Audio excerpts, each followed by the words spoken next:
जय हिंद दोस्तों, आपका स्वागत है हमारे official YouTube channel energetic mirror 2.0 में। जैसे कि आप देख पा रहे हैं एग्जाम फ्रेंडली लिखा हुआ है।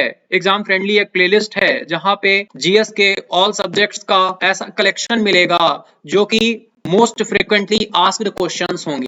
जैसा कि आप देख पा रहे हैं यहाँ पर ये पहला सेशन है इंडियन पॉलिटी एंड कॉन्स्टिट्यूशन का एग्जाम ओरिएंटेड हो, जो एग्जाम्स में आए। एग्जाम फ्रेंडली प्लेलिस्ट कुछ इस तरह से डिजाइन की गई है कि इसमें हमें एग्जाम में जाने से पहले या हमने अभी तैयारी स्टार्ट ही की है, शुरू ही की है, या हम बीच में है तैयारी के, हो चुका है 6 महीने या साल भर तैयारी करते हुए, जब तक हम क्वेश्चंस को सॉल्व नहीं करते हैं तब तक हमें वो कॉन्फिडेंस नहीं आ पाता है एग्जाम में। उसी कॉन्फिडेंस को बूस्ट अप करने के लिए ये प्लेलिस्ट क्रिएट की गई है। यहाँ पे कम से कम समय में आपको अच्छे से अच्छा कंटेंट मिलेगा जिससे आप कॉन्फिडेंस बूस्ट अप कर पाए और एग्जाम में फ्रेंडली तरीके से आप एग्जाम को अटेम्प्ट कर पाए या एग्जाम में जा पाए। जैसा कि आप समझ पा रहे होंगे, तो चलिए इस फर्स्ट सेशन को आज शुरू करते हैं। बेसिक टू एवरेज यहाँ पर क्वेश्चंस का लेवल है, तो आइए चलिए शुरू करते हैं क्वेश्चंस का सिलसिला। पहला क्वेश्चन है आपका, भारत के संविधान के किस अनुच्छेद में अस्पृश्यता को समाप्त किया गया? बहुत ही सिंपल क्वेश्चन और अधिकतर एग्जाम्स में कई बार पूछा जाने वाला क्वेश्चन है। तो बताइए इसका आंसर क्या होगा। जैसा कि आप सभी को पता है कि आर्टिकल 12 से 35 में हमारे फंडामेंटल राइट्स की बात होती है, मौलिक अधिकारों की बात होती है। उसी में जो आर्टिकल 17 है, वही आर्टिकल 17 इसकी बात करता है कि अनटचेबिलिटी को, which article of the constitution of India has abolished untouchability. तो देखते हैं इसका आंसर क्या है। Answer D, sir D. Next question, मुख्य चुनाव आयोग की नियुक्ति कौन करता है? फर्स्ट ऑप्शन प्रधानमंत्री, राष्ट्रपति, संसद या लोकसभा अध्यक्ष। Who appoints the Chief Election Commission? ये भी बहुत ही सिंपल क्वेश्चन है। मुख्य चुनाव आयोग की नियुक्ति कौन करता है? कौन करता है? राष्ट्रपति जी करते हैं, प्रेसिडेंट करते हैं। तो कौन सा ऑप्शन सही होगा? Option D. चलिए देखते हैं कौन सा ऑप्शन सही है।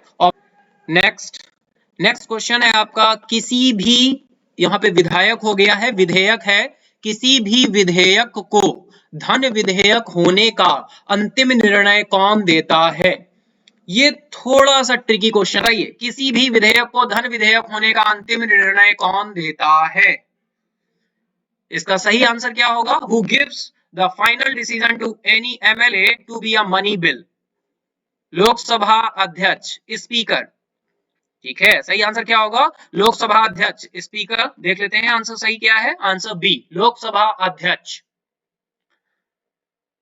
थोड़ा सा, विधेयक को धन विधेयक होने का अंतिम निर्णय कौन देता है? भाई कोई भी विधेयक आया, अब ये धन विधेयक होगा या नहीं होगा, कौन तय करेगा? ये लोकसभा अध्यक्ष तय करता है, स्पीकर तय करता है। नेक्स्ट क्वेश्चन है आपका, संविधान में राज्य द्वारा प्रदान की जाने वाली मुफ्त और अनिवार्य शिक्षा का प्रावधान किस आयु वर्ग में है? ये भी इजी क्वेश्चन है आपका। In which age group is the provision of free and compulsory education provided by the state in the constitution? Option A 3 से 9 साल, बी 6 से 18 साल, सी 6 से 14 साल, डी 6 से 10 साल। तो चलिए देखते हैं इसका क्या आंसर होगा। ऑप्शन सी, 6 से 14 साल। जैसा कि आप सभी को पता है 6 से 14 साल के आयु वर्ग के बच्चों के लिए मुफ्त शिक्षा देने का प्रावधान है। किसके द्वारा? राज्य द्वारा। 6 से 14 वर्ष,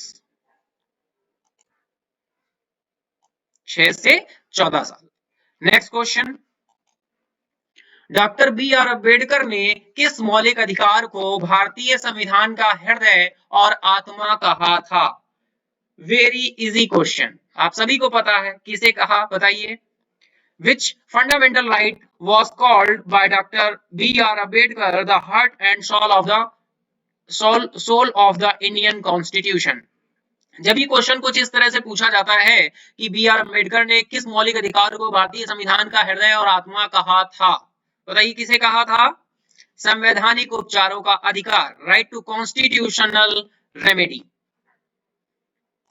आंसर देख लेते हैं, आंसर बी, संवैधानिक उपचारों का अधिकार। एक मैं बात आपको यहाँ पर बताना चाहूं, अगर पूछा जाता है कि मौलिक अधिकार, डॉक्टर बी आर अम्बेडकर ने इसे संविधान का हृदय और आत्मा कहा, तो संवैधानिक उपचार का अधिकार यहाँ पर आंसर होता है। लेकिन अगर ऐसे ही पूछ दिया जाए heart and the soul of the constitution किसे कहते हैं, तो प्रियम्बल को कहते हैं, प्रस्तावना को कहते हैं। लेकिन एक बात ध्यान रखिएगा, वहां पर ये नहीं पूछेगा कि डॉक्टर बी आर अम्बेडकर ने बोला है या किसने बोला है, ऐसे ही पूछेगा। जब डॉक्टर बी आर अम्बेडकर को कोड किया जाएगा तो हमारा सही ऑप्शन होगा संवैधानिक उपचारों का अधिकार, राइट टू कॉन्स्टिट्यूशनल रेमेडी।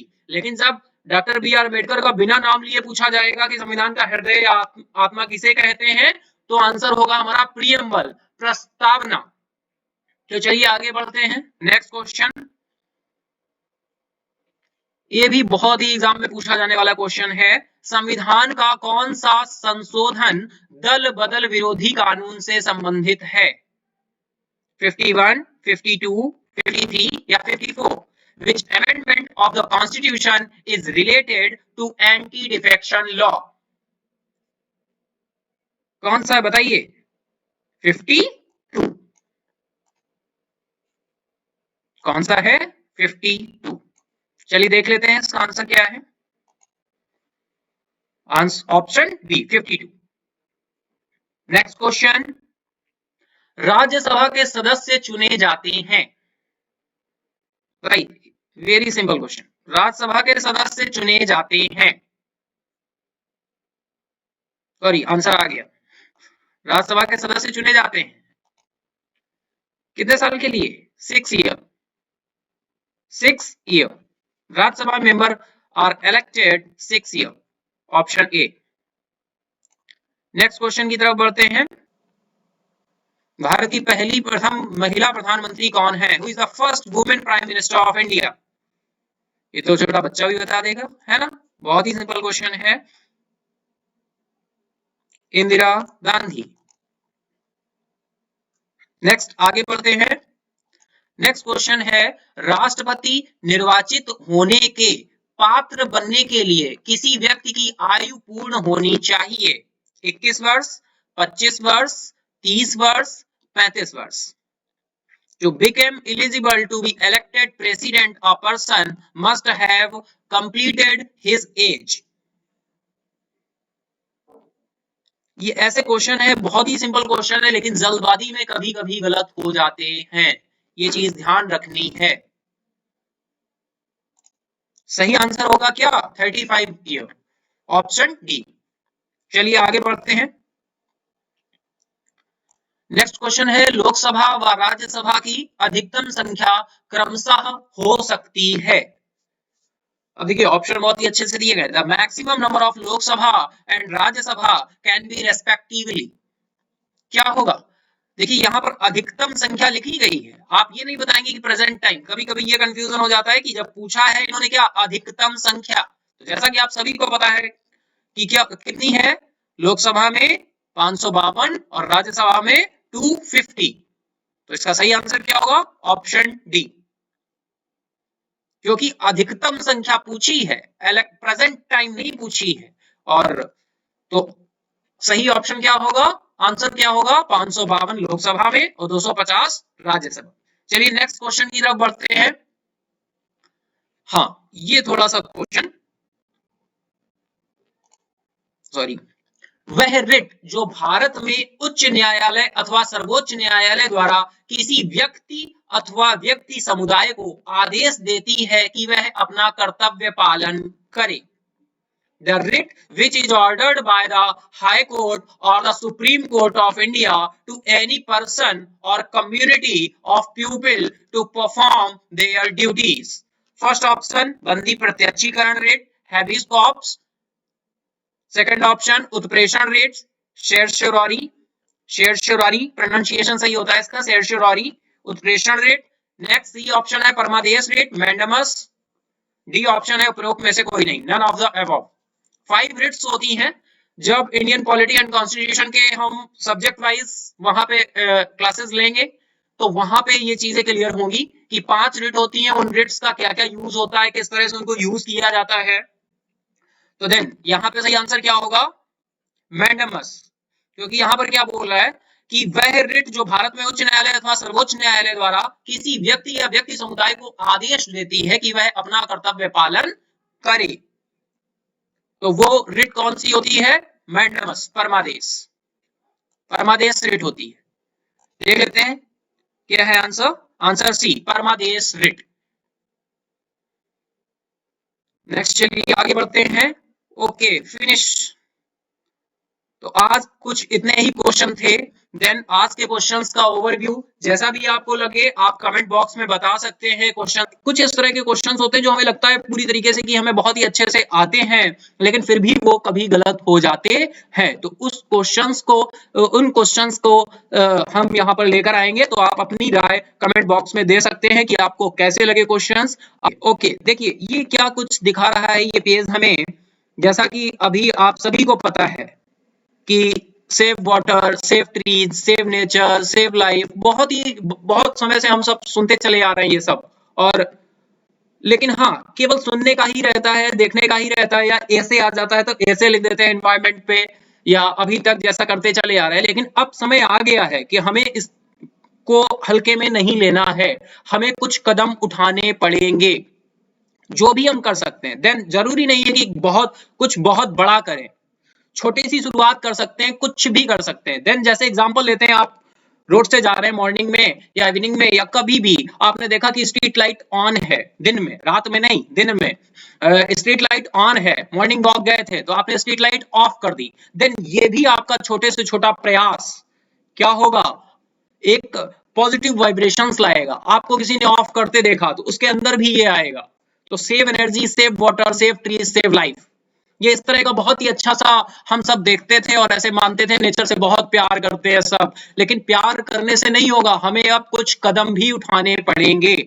जैसे कि नेक्स्ट स्लाइड में आप देखिए क्या हुआ है, the environment in danger, danger zone में चला गया है। एनवायरमेंट जो हमारा है डेंजर जोन में चल रहा है, बहुत ही क्रिटिकल कंडीशन है हमारे एनवायरमेंट की। क्लाइमेट चेंज, ग्लोबल वार्मिंग बढ़ती जा रही है, सेव नेचर।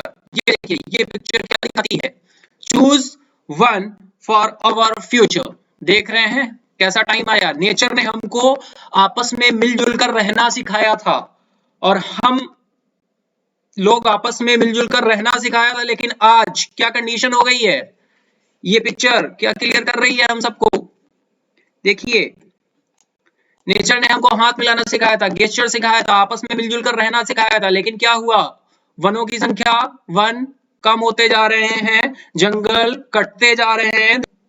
इस तरह से तो हमें जो भी छोटे से छोटा प्रयास हम कर सकते हैं वो करें, छोटी शुरुआत भी कर सकते हैं, कुछ ऐसा नहीं कि हम कुछ बहुत बड़ा करें। चलिए next, thank you for your support, thank you for everyone.